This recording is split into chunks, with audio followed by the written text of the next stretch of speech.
just want to highlight something that you'll want to look out for as you are managing the primary reservation venues, all of these along here, the Cowell Senior Commons, conference room, courtyard, fireside. These calendars here are yours to manage, and you, the reservations coordinator, are to screen and approve or decline every reservation that makes its way to either of these calendars. With the exception of the Cowell Academic Programs Coordinator or Academics Manager. They tend to add their own reservations to the Cowell Conference Room, and the Cowell Conference Room is the purple calendar.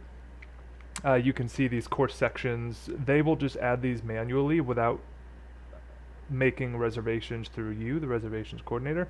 That is the one exception that we'll make when it comes to what events and reservations show up on the calendar. Everything else should be made through you and approved through you.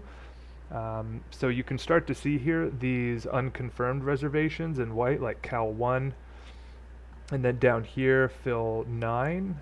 What people are doing is they are adding, or they're creating events and bookings on their own calendar, their own personal calendars, and they're adding your venues as the location for their events. So when they do that, they're expecting that they're just going to be able to use the Cowell Courtyard for their Phil 9 OH on Monday, but you never received a reservation request. So that's something that's really important to look out for.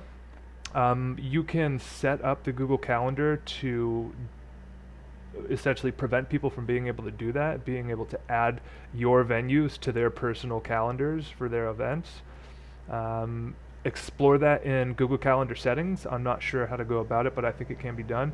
So what you'll want to do is when you see these unconfirmed, random, and unreserved events on your calendars, you want to click into it and contact Amanda Knox. Hey, it looks like you added the Cowell Conference Room as a venue for your Cowell 1 on Tuesday the 28th from 8 to 9:35 a.m., but that venue is specifically managed by the reservations coordinator, and you need to essentially submit a reservation request. And then going down to Phil 9, you'll want to contact Ronald Orosky. Hey, it looks like you added the Cowell Courtyard to your Phil 9 reservation. You actually have to reserve this venue through the reservations coordinator. So after you speak to them and email them and get all that confirmed, you want to make sure that they delete these events from your calendar. Essentially what they need to do is remove the venue from their own personal Google Calendar events, or you can just delete them manually since you have admin control over the calendar. But that might, be a surprise to them, and we want to avoid any issues. So just contact them, inform them of the process, and make sure that these go away, because we don't want these on your calendars.